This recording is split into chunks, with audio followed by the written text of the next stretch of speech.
Ini jangan sampai terjadi di antara kita saling menggolimi, ya, tidak boleh sama sekali.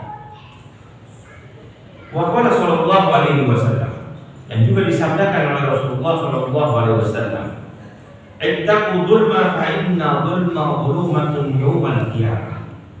Takutlah kamu akan kezaliman, karena sesungguhnya kezaliman itu menjadikan kegelapan pada hari kiamat. Jadi ketika kita melakukan kezaliman di sini, Allah beri balasannya di dunia dan di akhirat.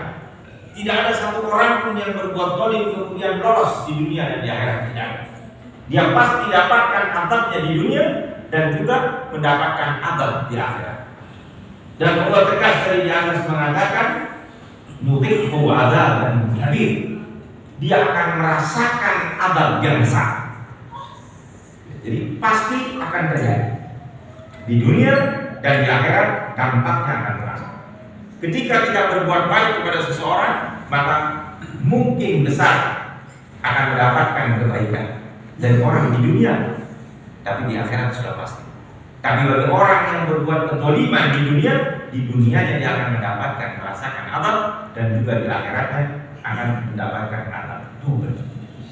Kadang-kadang ketika kita berbuat zalim sama seseorang, ya, Allah balas di dunia ini bermacam. Ada yang ditimpa musibah, kemudian ada yang dikasih sakit, ada yang dikasih kebangkrutan, ada yang dikasih penderitaan. Ini semua karena kezaliman yang kita kerjakan sama orang lain. Kita tidak tahu. Jadi dia pasti akan merasakan itu, dan ini menjadikan kegelapan di hari akhirat. Jadi jangan sampai kita menzalimi seseorang. Wa qala, dan juga sabda Rasulullah, man zalama qida shibrin minal haqq tawaqqa'u Allahu min sab'i arad. Siapa yang mendolimi dengan mengambil sejengkal tanah milik orang lain, maka kemudian Allah akan menimpakan kepadanya 7 tanah, 7 bumi. Jadi 7 lapisan bumi akan ditimpakan kepada dia manakala kita mau mengambil sejengkal tanah milik orang lain. Sepele kan, kita sejengkal tanah saja. Kita sudah ada batas, tapi kemudian karena kita masih merasa sempit, kita ambil aja pakai batanya orang. Bangunnya numpang di atas bata orang. Ini sama berbuat zalim. Kenapa berbuat zalim? Ketika orang yang di sebelahnya akan bangun, dia sudah tidak bisa lagi, karena temboknya sudah ditumpangi sama bata kita. Ini kan jadi masalah. Atau karena gerasi kita kurang, kemudian maju ke depan. Ini sering terjadi dan sering saya saksikan. Banyak orang, ya, gerasi rumahnya tidak cukup, tapi kemudian pagernya dimajukan ke depan, sehingga jalannya jadi lebih sempit demi masuknya mobil itu ke rumahnya. Masya Allah. Ini banyak hal-hal ini merupakan bentuk kezaliman. Karena sebab perbuatan dia, ada orang lain yang terganggu. Ini kezaliman. Jadi tidak boleh melakukan kezaliman seperti ini. Sepertinya ya, jadi hati-hati terhadap urusan tanah.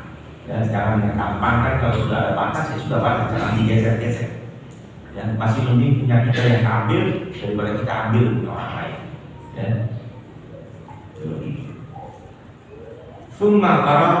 Maka setelah Nabi membacakan hadis ini, membacakan sabdanya, dia kemudian membaca sebuah ayat dari surat Al-Hud ayat 106 yang berbunyi, wa kadzalika akhdhu rabbika idza akhadhal qura wa hiya zalimah inna akhadhahu alimun syadid. Begitulah Allah memberikan azab kepada penghuni negeri-negeri ini ketika mereka berbuat zalim, dan sesungguhnya azab itu berat dan keras. Alim dan keras azab, pedih betul-betul.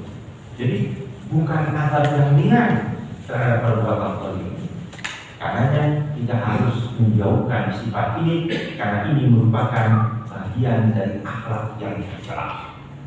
Jadi jangan sampai ada